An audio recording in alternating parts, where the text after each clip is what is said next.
Hello everyone, welcome to GateNet CS classes. So today we are going to discuss the syllabus for paper 1.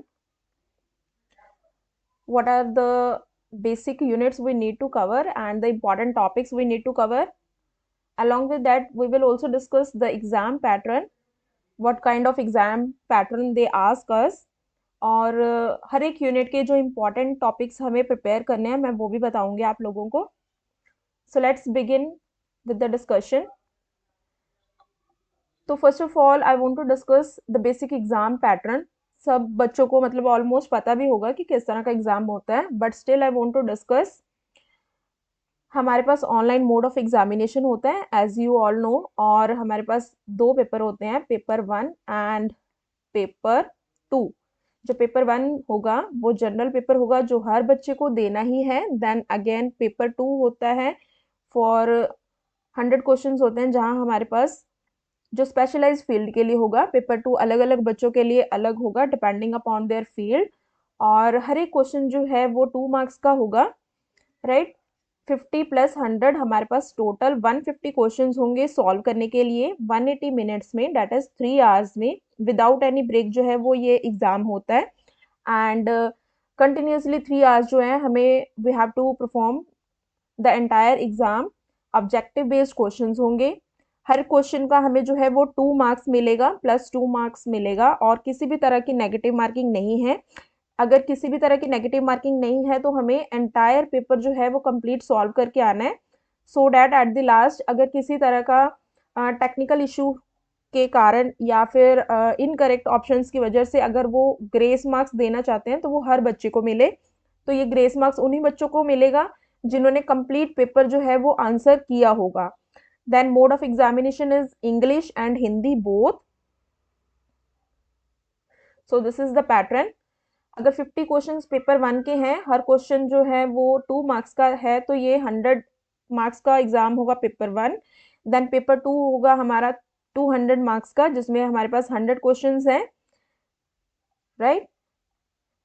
Then अगर किसी तरह की problem होती है exam में, कोई टेक्निकल प्रॉब्लम है या फिर मतलब सारे ही ऑप्शंस इनकरेक्ट दिए गए हैं, तो लास्ट में जब हमारे पास आंसर की आ जाती है हम आंसर्स को चैलेंज कर सकते हैं अगर हम बहुत श्योर होते हैं, और उस क्वेश्चन का अगर उन्होंने मार्क्स देना है तो हर बच्चे को सेम मिलेगा. It will be given to all the students in the last.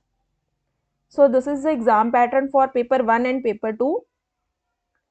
So let's discuss the syllabus for paper 1. हमारे पास 10 यूनिट्स हैं यहाँ पे पेपर 1 में. टोटल हमारे पास 10 यूनिट्स होते हैं. हम एक एवरेज लेकर चलते हैं कि हर यूनिट में से 5 क्वेश्चंस पूछे जाएंगे, और टोटल 50 क्वेश्चंस जो हैं वो हमें अटेम्प्ट करने हैं पेपर 1 के लिए. बट समटाइम्स क्या होता है, एक यूनिट है यहाँ पे लॉजिकल रीजनिंग के नाम से, जहाँ पे हमेशा उन लोगों ने वो क्या करते हैं एक्चुअल में, मतलब 7 to 8 क्वेश्चंस, कभी कभी 9 क्वेश्चंस भी इस यूनिट से बना दिए जाते हैं, और बाकी यूनिट से क्वेश्चंस कम कर दिए जाते हैं, एंड लॉजिकल रीजनिंग से कुछ ज़्यादा ही क्वेश्चंस बना दिए जाते हैं. देन यहाँ पे फर्स्ट यूनिट जो आता है हमारे पास टीचिंग एप्टीट्यूड का आता है. यहाँ पे कंसेप्ट एंड ऑब्जेक्टिव्स, जो बेसिक क्वेश्चन होता है कि टीचर के क्या कैरेक्टरिस्टिक्स होने चाहिए, किस तरह से बिहेव करना है टीचर को, और अगर वीक स्टूडेंट्स हैं उन्हें किस तरह से हैंडल करना है. लेवल्स ऑफ टीचिंग कौन कौन से होते हैं, मेमोरी, अंडरस्टैंडिंग एंड रिफ्लेक्टिव, ये यहाँ पे एक इम्पॉर्टेंट टॉपिक है. Characteristics and basic requirements.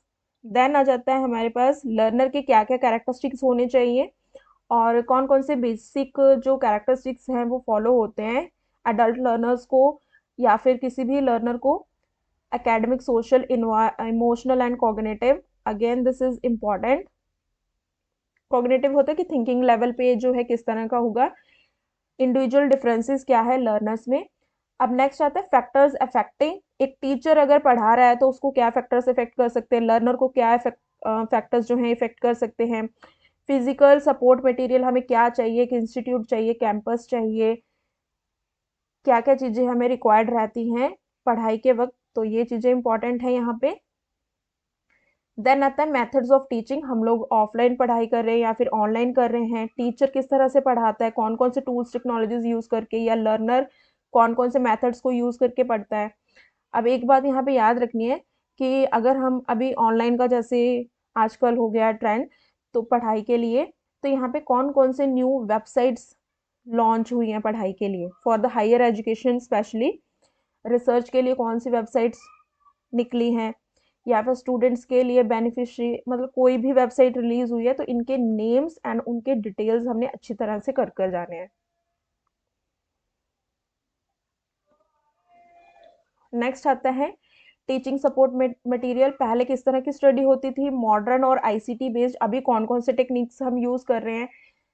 Then evaluation system किस तरह का होना चाहिए, या फिर अगर इवेल्युएशन के लिए नया कोई सिस्टम यूज हो रहा है करंटली, सीबीसीएस मेथड यूज हो रहा है या फिर कंप्यूटर बेस्ड टेस्टिंग चल रही है, क्या क्या नई इनोवेशंस आई हैं इवेल्युएशन सिस्टम में, ये सारी चीजें इंपॉर्टेंट रहती हैं। So this was the first unit. Second unit हमारे पास आ जाता है unit 2, that is research aptitude. यहाँ पे रिसर्च का मीनिंग क्या है, बेसिक टाइप्स कौन कौन सी होती हैं, करेक्टरिस्टिक्स रिसर्च के कौन कौन से होते हैं, positivism and post positivistic approach to research. कुछ ईयर्स पहले इस तरह के टॉपिक्स नहीं थे, ये न्यू इंक्लूड हुए हैं, और अगर न्यू कुछ भी इंक्लूड होता है तो वहां से क्वेश्चन तो बेसिकली पूछे ही जाते हैं। Next is methods of research. कुछ मेथड्स इन्होंने डायरेक्ट मेंशन किए हैं, like experimental, descriptive, historical, quality based and quantity पे बेस्ड मेथड्स। यहाँ पे टाइप्स ऑफ रिसर्च में भी यही चीजें आएंगी, बट स्टिल अगर उन्होंने डायरेक्टली कुछ नेम मेंशन किए हैं तो ये कुछ ज़्यादा ही इंपॉर्टेंट बन जाते हैं। स्टेप्स कौन से फॉलो होते हैं रिसर्च में, थीसिस एंड आर्टिकल राइटिंग का, रिसर्च बनाते वक्त क्या फॉर्मेट फॉलो होता है, क्या स्टाइल ऑफ रेफरेंसिंग फॉलो होता है, ये सब चीज़ें इंपॉर्टेंट है। एप्लीकेशंस एंड रिसर्च एथिक्स, मतलब बेसिक एटिकेट्स हमारे क्या होने चाहिए वाइल डूइंग रिसर्च, तो ये इंपॉर्टेंट टॉपिक है। नेक्स्ट आता है हमारे पास कॉम्प्रीहेंशन। अब कॉम्प्रीहेंशन डिपेंड करता है कि हमें वहां पे इजी पूछा जा रहा है या फिर डिफिकल्ट पूछा जा रहा है। समटाइम्स हमारा क्या होता है कि पेपर 2 जो होता है ऑलरेडी बहुत डिफिकल्ट लेवल का होता है, थोड़ा हाई लेवल का रहता है, तो उस केस में हमारे पास इजी कॉम्प्रीहेंशन ही होता है। एक पैराग्राफ दिया जाएगा, उससे रिलेटेड हमें 5 क्वेश्चंस के जो है वो आंसर देने होंगे, तो यहाँ से 5 क्वेश्चंस डायरेक्टली कॉम्प्रीहेंशन के। नेक्स्ट आता है कम्युनिकेशन। ये एक स्मॉल यूनिट है कंपैरेटिवली टू अदर यूनिट्स, जहां से जनरली 3 to 4 क्वेश्चंस बनकर आ जाते हैं। मीनिंग क्या है इसका, टाइप्स ऑफ कम्युनिकेशन, क्या कैरेक्टरिस्टिक्स होनी चाहिए, बोलने वाले वर्बल या non verbal communication, multicultural communication, classroom में किस तरह का कम्युनिकेशन फॉलो होता है, barriers to effective communication important, barriers की टाइप्स एंड एग्जाम्पल्स अच्छे से कर कर जाना है हमें। Then mass media and society. Next आता है हमारे पास मैथ्स का यूनिट, जहां से types of reasoning, number series and letter series में से इसकी अच्छी प्रैक्टिस करके जानी है। देन कोड्स एंड रिलेशनशिप, और एग्जैक्ट अगर मैथ की बात करें हम लोग, जो रियल लाइफ प्रैक्टिकल क्वेश्चंस होते हैं, रियल लाइफ प्रैक्टिकल क्वेश्चंस होते हैं, चाहे वो इंटरेस्ट से बेस्ड है या फिर टाइम डिस्टेंस से बेस्ड है, रेशो से, प्रोपोर्शन से, एवरेजेस से, किसी भी यूनिट से बेस्ड है, तो उस तरह के क्वेश्चन की प्रैक्टिस हमें बहुत अच्छे से करके जानी है कि हमारे जनरल लाइफ टू लाइफ, मतलब daily to daily life routine में किस तरह के क्वेश्चंस जो हैं वो अराइज हो सकते हैं। Next is logical reasoning, very important unit, मतलब 8 to 9 क्वेश्चंस अप्रोक्सीमेटली हमें इस तरह का प्रिपेयर करके जाना है इस यूनिट को। बेसिक आर्गुमेंट्स किस तरह के होते हैं, क्या स्ट्रक्चर होता है, then moods and figures individually, ये अलग अलग टॉपिक्स हैं, अलग अलग यूनिट्स ही हैं एक, मतलब हमें प्रिपेयर करने हैं जो। Then classical square of opposition, basic, एक तो बेसिक हो गया, then mood and figure, fallacies पे और स्क्वायर ऑफ अपोजिशन पे, ये चीजें इंपॉर्टेंट है। देन आता है डिडक्टिव एंड इंडक्टिव रीजनिंग पे क्वेश्चन, हमेशा ही आता है ये। एनालॉजिस, देन वेन डायग्राम पे। अब नीचे आ जाता है हमारे पास जो रिसेंट इंक्लूडेड है कुछ ईयर से, Indian logic, means of knowledge, प्रमाणस एंड इट्स ऑल टाइप्स, ये जितनी भी यहाँ पे दी हुई हैं सभी, और इनकी फर्दर डिटेल प्रॉपर सब करके जाना है हमें। Kinds of अनुमाना।